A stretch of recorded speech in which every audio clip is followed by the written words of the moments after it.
au départ qu'on a réalisé un radar. Donc ce radar automatique qui depuis 15 ans maintenant, c'est l'alpha et l'oméga de la politique de sécurité routière dans notre pays. Plus de budget pour les routes, plus de moyens humains pour que les forces de l'ordre puissent orienter la répression vers les comportements dangereux, plus de moyens pour la prévention dont le budget a été divisé par 3 en 10 ans. Alors même que les politiques avaient promis que l'argent récolté par les radars irait alimenter la prévention. Alors ce radar maintenant on l'a déchargé et installé sur le rond-point à l'entrée de la ville. A votre avis, quel serait le meilleur moyen qu'on en finisse avec lui?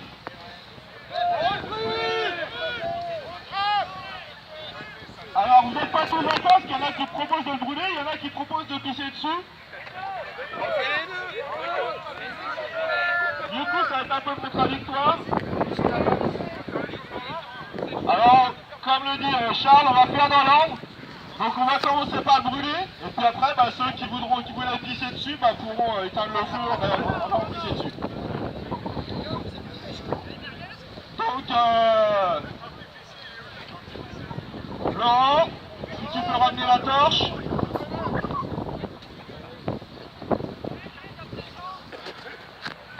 Ah, pas de directeur d'essence, t'as vu l'augmentation qu'ils lui ont collé.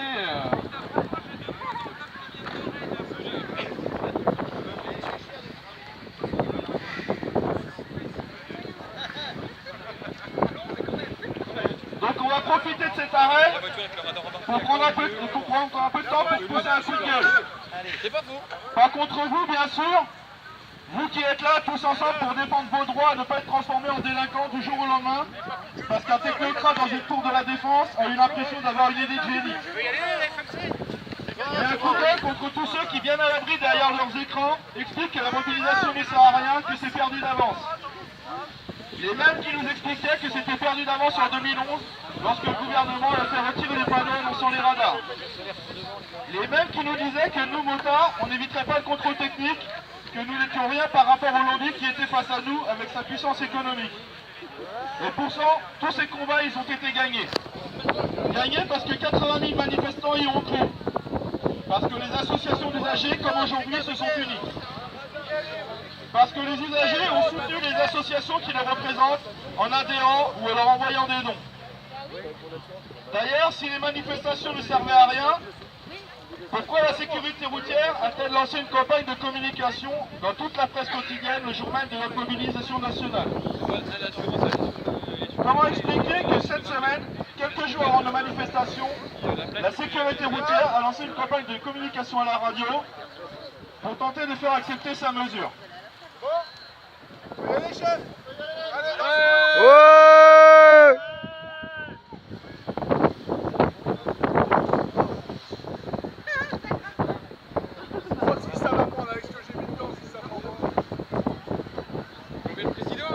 Alors il y en a qui réclament une minute de silence pour la mort de ce radar qu'on s'est fait chier à fabriquer.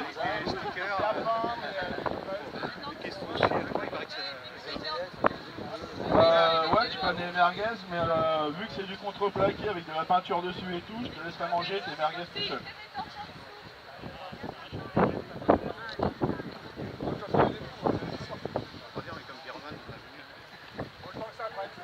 Il y en a qui arrivent à mettre le feu dans une forêt avec un mégot, là, t'as pas vu les messages de Fred et moi? Non, si tu peux éviter de mettre le feu, parce que ça nous arrangerait. L'adresse mail qu'il avait, n'est plus opérationnelle. On est sur 89. Sur le... Donc je vous disais, comment expliquer si les mobilisations ne servent à rien, que cette semaine, la sécurité routière a lancé une campagne à la radio pour justifier le bien fondé de sa mesure. Ça, c'est du jamais vu. Que la sécurité routière dépense de l'argent, alors c'est votre argent, pour justifier sa mesure, pour la faire accepter auprès de l'opinion publique. T'as combien? 2, 4?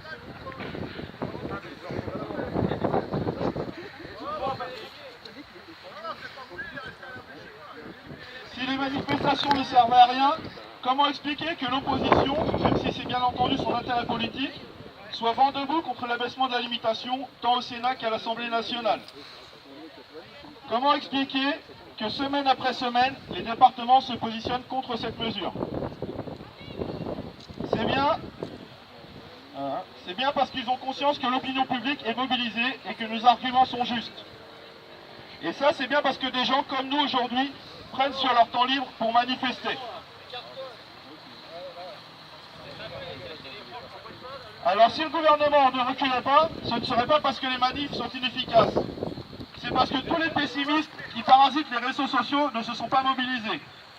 Si on n'arrive pas à éteindre un incendie avec un seau d'eau, est-ce parce que l'eau n'éteint pas le feu, ou est-ce parce qu'il n'y a pas assez d'eau? Quoi qu'il en soit, le combat continue. Le décret abaissant la limitation n'est toujours pas paru, et comme l'expliquait tout à l'heure Christelle, quand bien même il paraîtrait, si nous continuons à nous mobiliser, on pourra le faire retirer, comme cela s'est déjà produit par le passé. Donc maintenant, on n'a plus qu'à attendre que notre joyeux radar crame, pour ensuite repartir vers le centre-ville. T'as pas mis une peinture diffuse dessus quand même. Ils n'ont pas mis de feu. Et du contreplaqué, c'est bon. Tiens, c'est comme ça. Il est pas pétron.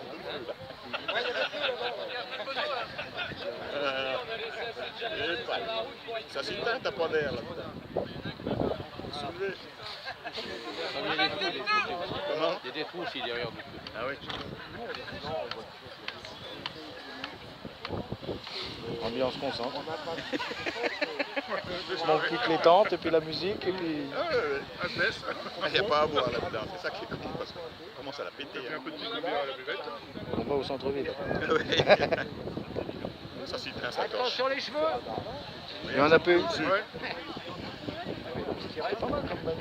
Ah ouais, là, bien là. Le parcours il est bien, tout.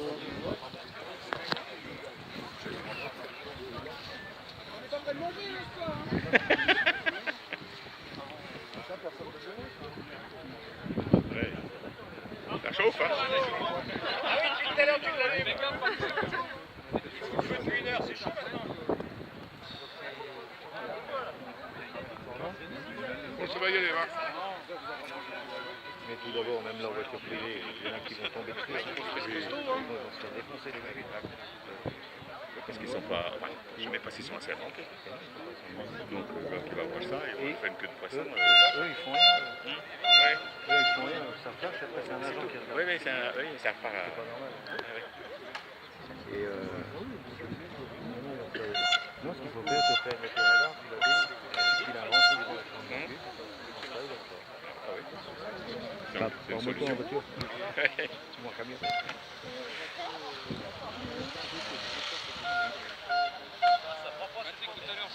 Oui, si, ça prend.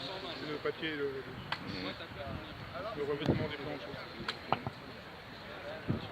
Ça y est, j'ai allumé moi. Si quelqu'un fait le moi je l'allumais sur le côté.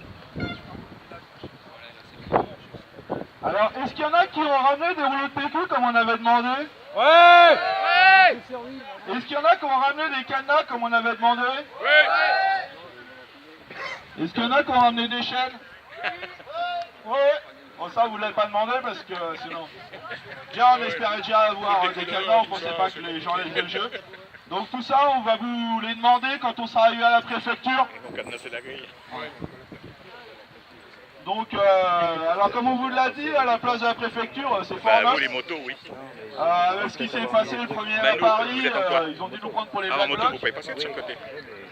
Donc ils ont eu peur, je sais pas. Apparemment ils ont même eu peur qu'on escalade les grilles de la préfecture. Bon, pour ceux qui connaissent les grilles de la préfecture à Auxerre, Mais tout, on passe il par faut la quand rue même être un Soufflot. peu fort pour aller escalader la grille de la Nous, on passe préfecture. avec l'État avec Rousseau-Flot. Donc, parce qu'on ne peut pas passer à bout de temps. Donc ils ont eu peur qu'on pénètre Par dans rue la Soufflot. préfecture. Donc Enfin, passage Soufflot. voilà, devant c'est protégé par des camions, des barrières, etc. Et on pourra quand même accéder à la partie de la préfecture où il y avait le service des cartes de Cramer les mecs qui arrivent.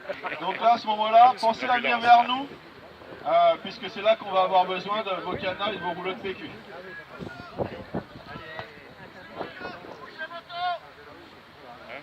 Ah merde, ah il y a des ambulances. Les pompiers, on bouge les motos. Donc ceux qui ont des motos qui gênent, est-ce que vous pouvez libérer le passage pour que les pompiers puissent passer? Il y a des tas de radars.